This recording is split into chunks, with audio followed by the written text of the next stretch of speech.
കേരള ജമിയത്തുൽ ഉലമയുടെ ഏറ്റവും പ്രധാനപ്പെട്ട അടിസ്ഥാനപരമായ ഒരു കാര്യമുണ്ട്. അത് മഹാനാവുന്ന ശൈഖുനാ ശംസുൽ ഉലമ എപ്പോഴും ക്ലാസ്സിൽ പറയലുണ്ട്, അല്ലാത്ത സമയത്തും പറയലുണ്ട്. അതെന്താന്ന് ചോദിച്ചാൽ, മഹാന്മാരാവുന്ന നമ്മളെ മുൻഗാമികൾ ഇവിടെ ദീനിൽ അവർ വിശ്വസിച്ചു പോകുന്ന വിശ്വാസങ്ങളും ആചാരങ്ങളും അനുഷ്ഠാനങ്ങളൊക്കെ, അതിന് നമ്മൾ പൂർണ്ണമായി അതിനെ അംഗീകരിക്കണം. അതിനെതിരായി കൊണ്ടുള്ള തെളിവുകൾ നമുക്ക് ചിലപ്പോൾ കാണാം. ആ തെളിവുകളും അവർ കണ്ടവരാണ്, അതിൻ്റെ ന്യായങ്ങളും അതിൻ്റെ മറുപടികളും അവർ കണ്ടവരാണ് എന്ന് നമ്മൾ മനസ്സിലാക്കണം. അതാണ് നമ്മളെ മുൻഗാമികൾ. അപ്പൊ മുൻഗാമികളാവുന്ന ആളുകളിവിടെ ചെയ്തു പോകുന്നത് അത് വിശുദ്ധമായ ദീനാണ്. അത് ഖുർആന്റെയും ഹദീസിന്റെയും അടിസ്ഥാനത്തിലാണ് അവർ ആ ചെയ്തു പോകുന്നത്. അതിൽ നിന്ന് മനസ്സിലാക്കിയതനുസരിച്ചാണ് അവർ ചെയ്തു പോന്നിട്ടുള്ളത്. അതിനെതിരായിട്ടുള്ള വല്ലതും നമ്മൾ കണ്ടാൽ അത് നമ്മൾ എതിർക്കാൻ പാടുള്ളതല്ല. നമ്മൾ മനസ്സിലാക്കേണ്ടത് എന്താ? അത് അവരും കണ്ടവരാണെന്ന് മനസ്സിലാക്കല്ല, നമ്മൾ ഉറപ്പിക്കണം അവരത് കണ്ടവരാണ് എന്ന്. അതിന്റെ ന്യായങ്ങൾ അവർ കണ്ടിട്ടുണ്ട്, അതിന്റെ മറുപടികളും അവർ കണ്ടിട്ടുണ്ട്. അതുപോലെ മുൻഗാമികൾ ചെയ്തു പോരുന്ന സംഗതികൾക്ക് ന്യായങ്ങളും ലക്ഷ്യങ്ങളും നമ്മൾ കണ്ടിട്ടില്ലെങ്കിൽ അത് നമ്മൾ എതിർക്കാനും പാടില്ല.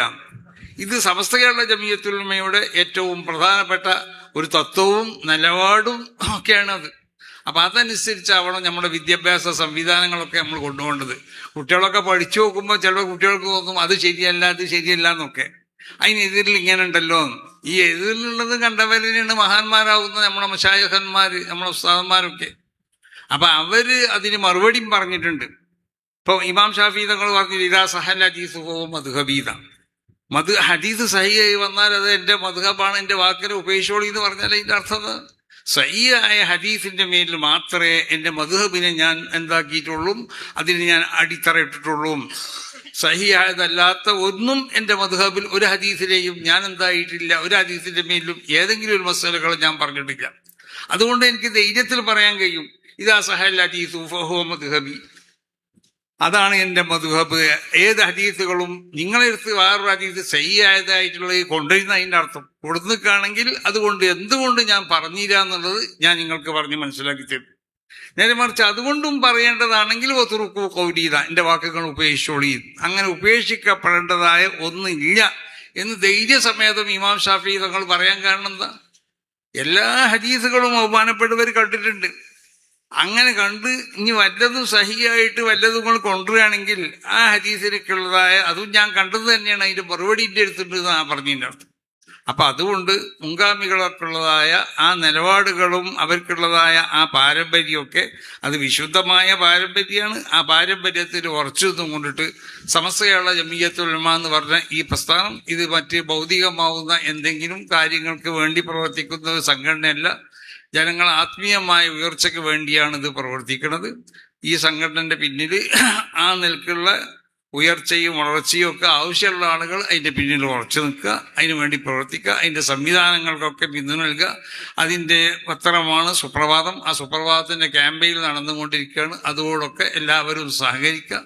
ആ നിലക്ക് സമസ്ത കേരള ജമിയത്തുൽ ഉലമക്ക് ആവശ്യമാവുന്ന എല്ലാ സേവനങ്ങളും എല്ലാ സഹായങ്ങളും എല്ലാ സഹകരണങ്ങളും എല്ലാവരിൽ നിന്നും ഉണ്ടാവണമെന്ന് പ്രത്യേകം ഉണർത്തിക്കൊണ്ട് സമസ്ത കേരള ജമിയത്തുൽ ഉലമയുടെ വിദ്യാഭ്യാസ സംവിധാനങ്ങളൊക്കെ അല്ലാഹു ഉയർച്ചയിൽ ഉയർത്തട്ടെ.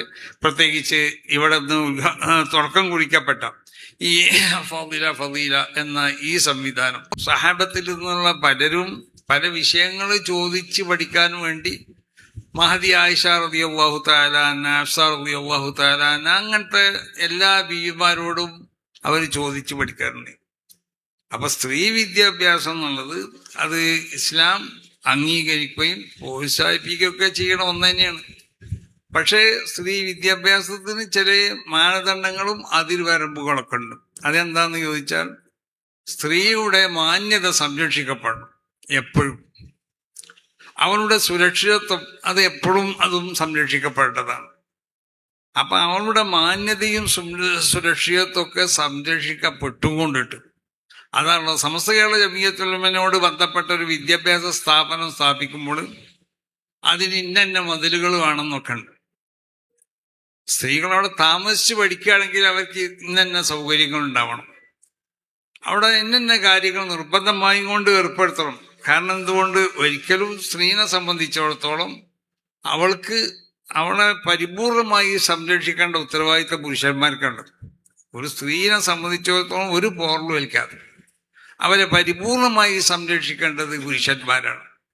അപ്പൊ നമ്മൾ അവരെ പരിപൂർണമായി അവർക്ക് ആവശ്യമാവുന്ന എല്ലാ സംരക്ഷണങ്ങളും ഏർപ്പെടുത്തി അവരെ മാന്യതയ്ക്ക് കളങ്കം വരുത്താത്ത നിലക്ക് അവർക്ക് ആവശ്യമാവുന്ന എല്ലാ വിദ്യാഭ്യാസവും ശരീഅത്ത് എതിർക്കാത്ത, അതോടൊപ്പം ഓരോരുത്തർക്കും അവരുടെ ഇഷ്ട ചോയ്സ് അനുസരിച്ച് തിരഞ്ഞെടുക്കേണ്ട വിഷയങ്ങളൊക്കെ തിരഞ്ഞെടുത്തു കൊണ്ടിട്ട് ഭൗതികമായ വിവരങ്ങളും ആത്മീയമായ വിവരങ്ങളൊക്കെ അവർക്ക് അഭ്യസിപ്പിച്ചു കൊടുക്കണം.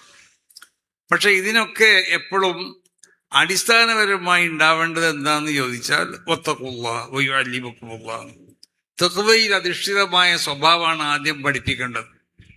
ആദ്യം നിന്നും കൊണ്ടാവണം വിദ്യാഭ്യാസത്തിനെ വളർത്തിയെടുക്കേണ്ടത്. അതല്ലാത്ത നിലക്ക് വിദ്യാഭ്യാസത്തിനെ വളർത്തിയെടുത്തു പോയാൽ അത് ചിലപ്പോൾ പല അപകടങ്ങളും ഉണ്ടാക്കി തരും. അത് ഇസ്ലാമിന്റെ തിയറി അതാണ്. ആദ്യമായിട്ട് ഏത് സ്ത്രീയാണെങ്കിലും പുരുഷനാണെങ്കിലും ഒക്കെ അവരെ വിദ്യാഭ്യാസം അഭ്യസിക്കുമ്പോൾ ആ വിദ്യക്ക് അടിസ്ഥാനപരമായി ഉണ്ടാവേണ്ടത് എന്താണ്? തഖ്വയിൽ അധിഷ്ഠിതമായ ഇസ്തിഖാമത്തുള്ളതായ ഒരു ജീവിതം അതിൽ അധിഷ്ഠിതമാക്കിക്കൊണ്ടിട്ട് അവരെ വളർത്തിയെടുക്കാൻ വേണ്ടിയാണ് ആദ്യം ശ്രമിക്കേണ്ടത്. അതോടൊപ്പം ആവശ്യമാവുന്ന വിവരങ്ങളും അവർക്ക് നൽകാം. അത് ഭൗതികമായ വിവരങ്ങളും മതപരമായ വിവരങ്ങളൊക്കെ നൽകിക്കൊണ്ടിട്ട് ഈ സമുദായത്തിന് ഉപകരിക്കണം, കുടുംബത്തിന് ഉപകരിക്കണം, നമ്മുടെ രാജ്യത്തിന് ഉപകരിക്കണം, ഇവർക്കൊക്കെ ഉപകരിക്കുന്നതായ സ്ത്രീകളെയാണ് നമ്മൾ വളർത്തിയെടുക്കേണ്ടത്. അപ്പൊ അതുകൊണ്ട് സമസ്ത കേരള ജമിയത്തുൽ ഉലമ ബഹുമാനപ്പെട്ട ഉമർ മുസ്ലിയാർ ഇവിടെ സൂചിപ്പിച്ചതുപോലെ വിദ്യാഭ്യാസ പല സംവിധാനങ്ങളും നമ്മൾക്കുണ്ട്. അതിൽപ്പെട്ട ഒരു പ്രധാനപ്പെട്ട സംവിധാനം ആണ് ഫളീല എന്നുള്ളത്. SNECന്റെ പല സംവിധാനങ്ങളുണ്ട്. അതല്ലാതെ തന്നെ സമസ്തീയമായി കൊണ്ട് ബന്ധപ്പെട്ടതായ പല വിദ്യാഭ്യാസ സംവിധാനങ്ങളുണ്ട്. അപ്പൊ അതുകൊണ്ട് ഒന്നും ഒന്നിനെ എതിരല്ല, ഒന്നും എല്ലാത്തിനെയും നമ്മൾ പ്രോത്സാഹിപ്പിക്കണം. സമസ്ത കേരള ജമിയത്തുൽ ഉലമയുടെ ഈ വിദ്യാഭ്യാസ പദ്ധതി, ഈ ഫളീല എന്നതിനെ പ്രോത്സാഹിപ്പിക്കുകയും അതിനാവശ്യമാവുന്ന സൗകര്യങ്ങളൊക്കെ എല്ലാവരും ചെയ്തു കൊടുത്തുകൊണ്ടിട്ട് സമസ്ത കേരള ജമിയത്തുൽ ഉലമ നടത്തുന്ന ഈ വിദ്യാഭ്യാസ വിപ്ലവം അതിനോട് എല്ലാവരും സഹകരിക്കണം. അത് പല മേഖലയിലും പലർക്കും പറ്റുന്ന നിലക്കുള്ള പല വിദ്യാഭ്യാസ സംവിധാനങ്ങളാണുള്ളത്. അതിനോടൊക്കെ സഹകരിച്ചു കൊണ്ട് പോവുക. അതോടുകൂടി സമസ്ത കേരള ജമിയത്തുൽ ഉലമയുടെ ഏറ്റവും പ്രധാനപ്പെട്ട അടിസ്ഥാനപരമായ ഒരു കാര്യമുണ്ട്. അത് മഹാനാവുന്ന ശൈഖുനാ ശംസുൽ ഉലമ എപ്പോഴും ക്ലാസ്സിൽ പറയലുണ്ട്, അല്ലാത്ത സമയത്തും പറയലുണ്ട്.